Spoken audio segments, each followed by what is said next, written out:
G സുധാകരനെ ഒഴിവാക്കി CPM Ambalappuzha area സമ്മേളനം ഉദ്ഘാടന ചടങ്ങിലേക്കും പൊതുസമ്മേളനത്തിലേക്കും മുതിർന്ന നേതാവായി ജി സുധാകരനെ ക്ഷണിച്ചിട്ടില്ല.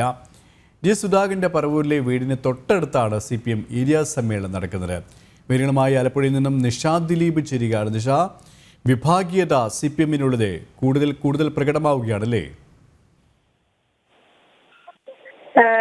KP തീർച്ചയായും അങ്ങനെ തന്നെയാണ്. അത് തന്നെയാണ് ഈ ജി സുധാകരനെ ക്ഷണിക്കാതെയുള്ള ഏരിയ സമ്മേളനം. അമ്പലപ്പുഴ ഏരിയ സമ്മേളനത്തിലാണ് ജി സുധാകരനെ ക്ഷണിക്കാത്തത്. ജി സുധാകരന്റെ പറവൂരിലെ വീടിന് ഏതാണ്ട് 500 മീറ്റർ അകലം മാത്രമാണ് ഈ സമ്മേളന വേദിയിലേക്കുള്ളത്. അവിടെയാണ് ഈ സമ്മേളനം നടക്കുന്നത്.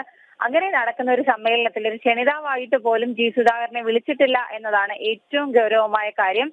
CPMുമായി അടുത്ത ബന്ധം തന്നെയാണ് ഉള്ളത് എന്ന് പലപ്പോഴും സ്ഥാപിക്കാൻ സുധാകരൻ ശ്രമിക്കാറുണ്ട്. എങ്കിൽ പോലും ഈ ഒരു ഏരിയ സമ്മേളനത്തിൽ നിന്നും ജി സുധാകരനെ ഒഴിവാക്കി. നമുക്കറിയാം, തീർച്ചയായും അമ്പലപ്പുഴ MLA അടക്കമുള്ള ആളുകളുമായി ജി സുധാകരന് പല കാര്യങ്ങളിലും വിയോജിപ്പുണ്ട്. ജി സുധാകരന്റെ പേര് പോലും അവിടെ അദ്ദേഹത്തിന്റെ ഫണ്ടിൽ നിന്ന് അനുവദിച്ച ഒരു സ്കൂളിൽ അദ്ദേഹത്തിന്റെ പേര് പോലും എഴുതി വെക്കാത്ത ഒരു സംഭവങ്ങളടക്കം അവിടെ ഉണ്ടായിരുന്നു. അതൊക്കെ എന്തായാലും അദ്ദേഹത്തെ ഈ അമ്പലപ്പുഴയിലെ CPMും അദ്ദേഹവും തമ്മിലുള്ള ആ ഒരു സ്വരച്ചേർച്ച ഇല്ലായ്മ തന്നെയാണ് അത് വ്യക്തമാക്കുന്നത്. അതിന് ഒന്നുകൂടി അടിവരയിടുന്നതാണ് ഇപ്പോൾ അമ്പലപ്പുഴ ഏരിയ സമ്മേളനം. നാളെ ഏരിയ സമ്മേളനം സമാപിക്കുകയാണ്. പൊതുസമ്മേളനം വൈകിട്ട് മന്ത്രി സജി ചെറിയാനാണ് ഉദ്ഘാടനം ചെയ്യുന്നത്. ഒരു ക്ഷണിതാവായി പോലും അദ്ദേഹത്തെ വിളിച്ചില്ല എന്നുള്ള കാര്യമാണ് ഏറ്റവും ഗൗരവമായത്.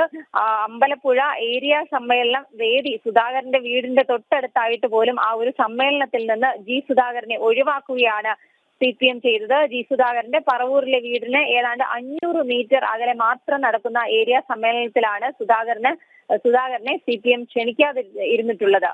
KP നിഷാദ് ദിലീപാണ് വിവരങ്ങൾ നൽകിയത്.